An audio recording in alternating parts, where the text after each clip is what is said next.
Do you remember when nasty, vile, disgusting stickers were all the rage? I'm talking about the really gross stuff. Ugly faces, weird words, silly cycles, odd rods, baseball's greatest gross outs, wacky packages, and the most repulsive of them all, Garbage Pail Kids. Today, we live in a world of flawless, super slick, glossy, polished, airbrushed to perfection Instagram filters. It's as if there's no room in the world for the sick and twisted, gritty imagery that we were accustomed to growing up. Face it, we could all use a little more ugliness in the world. Okay, I should clarify. I'm talking about the good-natured, harmless ugliness that a kid could pick up in a wax pack of 5 stickers and a crusty old stick of bubblegum from the counter of a local Quick Stop. Just because we can't find atrocious examples of cheap, disposable pop culture on every street corner in the neighborhood doesn't mean we can't have revolting things, does it? With a little bit of creative elbow grease and a positive DIY attitude, we can create this stuff ourselves, and better yet, we can take our creations to the next level. So what do you think? Who's with me? Who wants to create some really grotesque stickers? Then join me, Scott Circlin, as we enter the art lab. Let's suit up.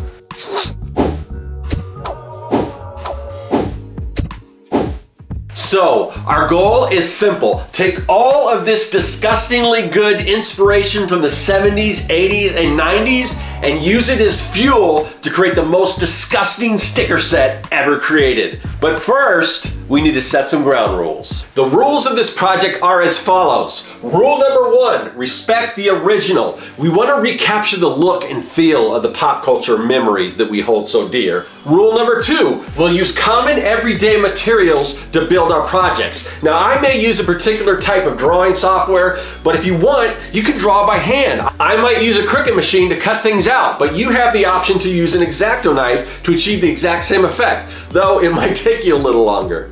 And rule number 3, make it your own. You are certainly welcome to build off some of these classic stickers, extend the line, make your own Garbage Pail Kids, but I'm going to suggest that you create your own brand of retro-inspired stickers, whatever your skill level happens to be. Hopefully I can inspire you to come up with your own ideas. In a nutshell, we're taking the vintage stuff we love and reinterpreting it by putting our own unique spin on it. It's a process I like to call reventification.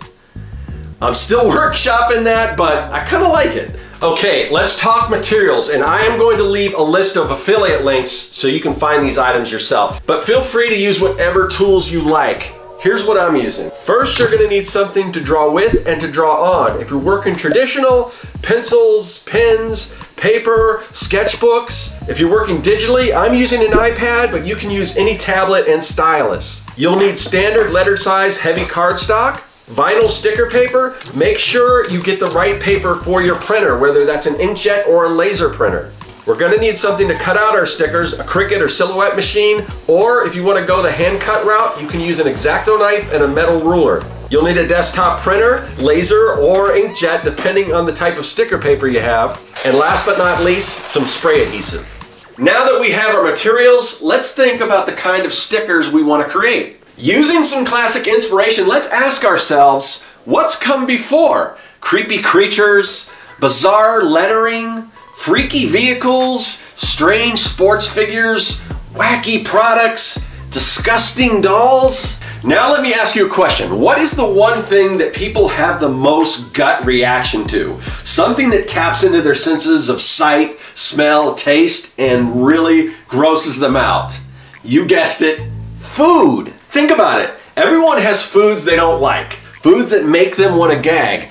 Even if it's something that you might typically like, if it's rotten, raw, or rancid, it can really turn your stomach. Throw in a few oddities, ingredients, toppings that typically don't belong, and you have the recipe for some gruesome gourmet meals. With that in mind, let's brainstorm some hideous ingredients to add to our culinary concoctions. Let's start by making a list of the grossest things that we can think of and create a mood board. Mind maps are a great way to generate ideas. Just start with your central idea and branch out from there.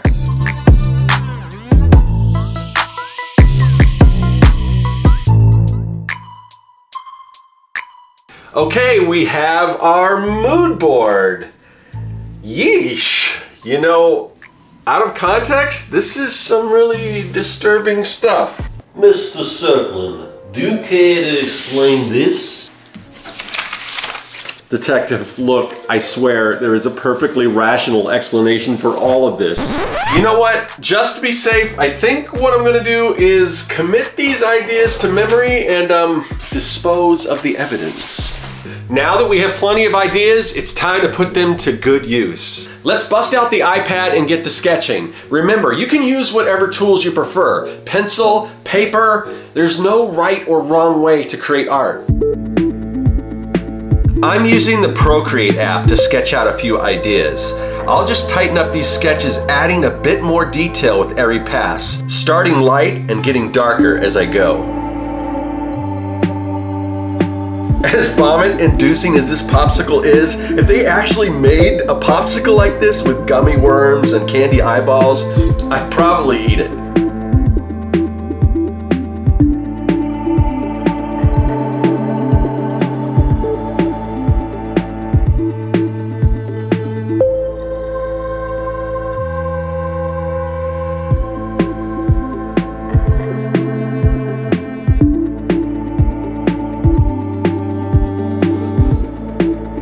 A few cockroaches and maggots should do the trick.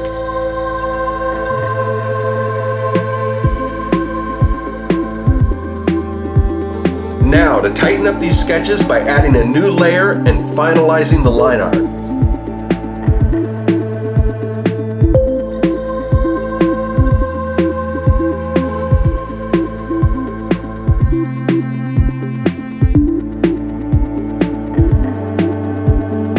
Stitches, bandages, sardines, toppings most people would want to avoid on their pizza. Though, I have tried anchovies. Very salty.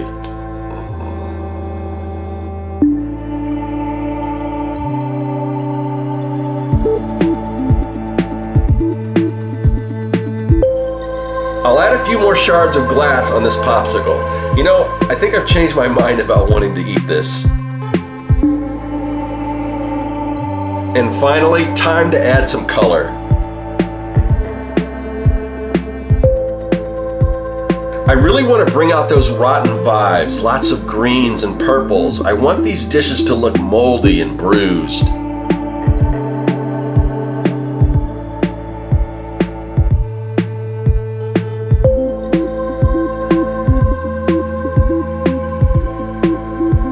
I'll continue to add shadows and highlights to give these stickers a more painterly look.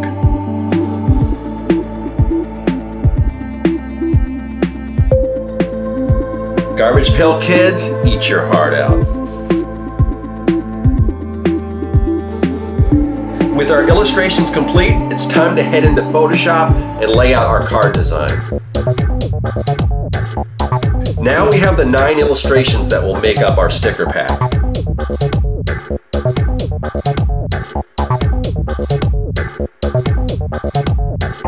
Time to lay each of our illustrations out on a 3x3 grid so that we can later print it out on vinyl sticker paper.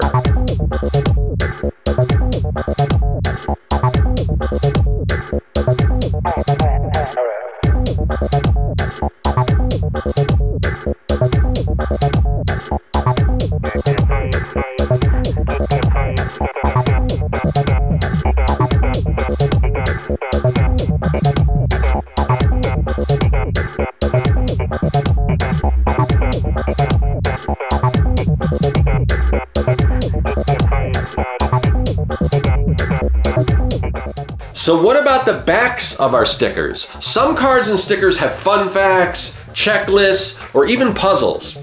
I think a puzzle would be fun because we can use one of the illustrations that we've already created. First, we need to create a border in the style of the old sticker puzzles.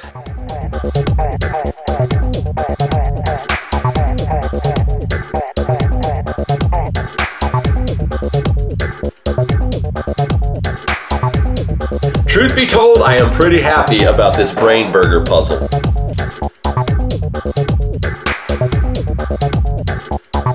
With the puzzle complete, we just need to print it out on heavy cardstock. Next, let's score our stickers using the Cricut machine.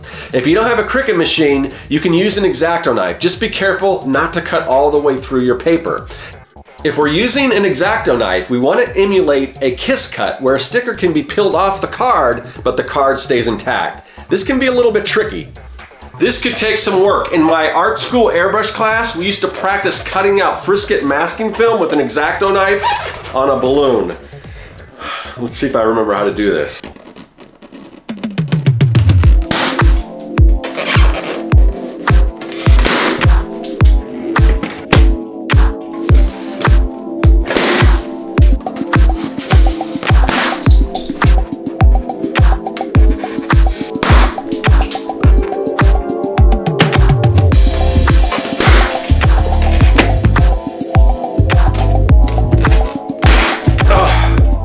Okay, I forgot how difficult that was, but fortunately, I think I'm still good enough to do a kiss cut on a sticker, even if I can't do it on a balloon. I think the goal of the balloon exercise was less about not popping the balloon, which is almost impossible, and more about training yourself to use a lighter touch when cutting the masking film and not cutting through your artwork. Now it's time to adhere our stickers to our cardstock puzzleback. Using our Super 77 spray adhesive, let's spray the back of the cardstock. Allow a minute to let it get tacky.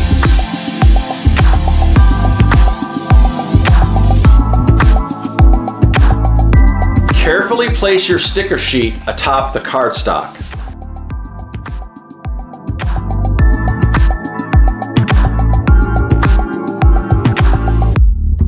Now to cut out our stickers. You can use a Cricut or follow the crop marks and use an X-Acto knife and a metal ruler.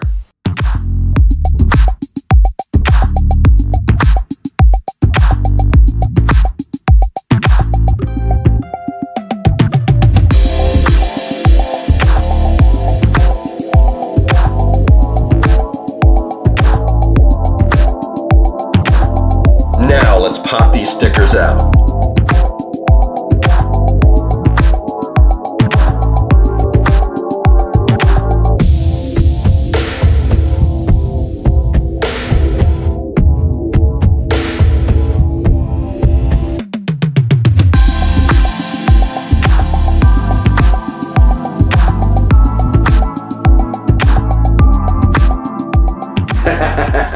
There you have it. Only one thing left to do, and that is to slap these stickers on our Trapper Keeper.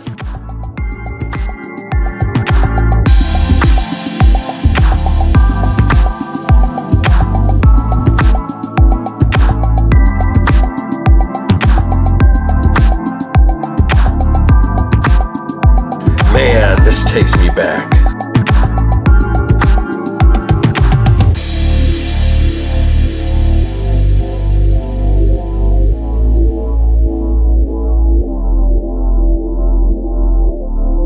Like if you had a Trapper Keeper covered in stickers.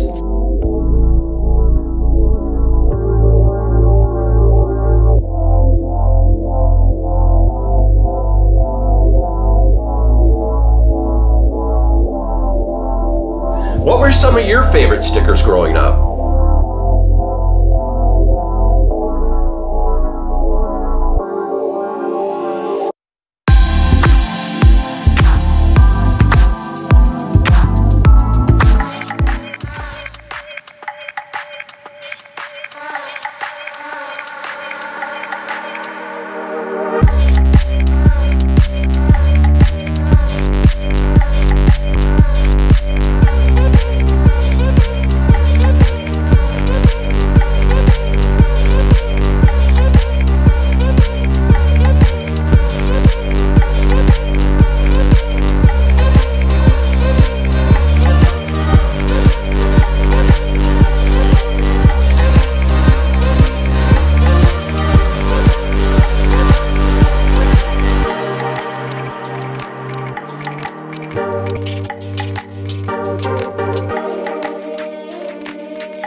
I'll provide a link with all the templates for these files in the Grow Sticker post on my Patreon. If you're already subscribed to my newsletter, you'll be getting these templates for free in the current newsletter. If you aren't already a member, consider joining. There is a link in the description where you'll also get my Comic Maker Starter Kit, full of fonts, brushes, templates, and additional assets for making comics.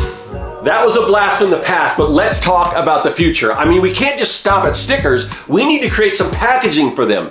And to keep them as authentic as possible, we're gonna create some wax packs. When that happens, I'll throw the video up here. Until then, slap that like and subscribe button like stickers on a Trapper Keeper.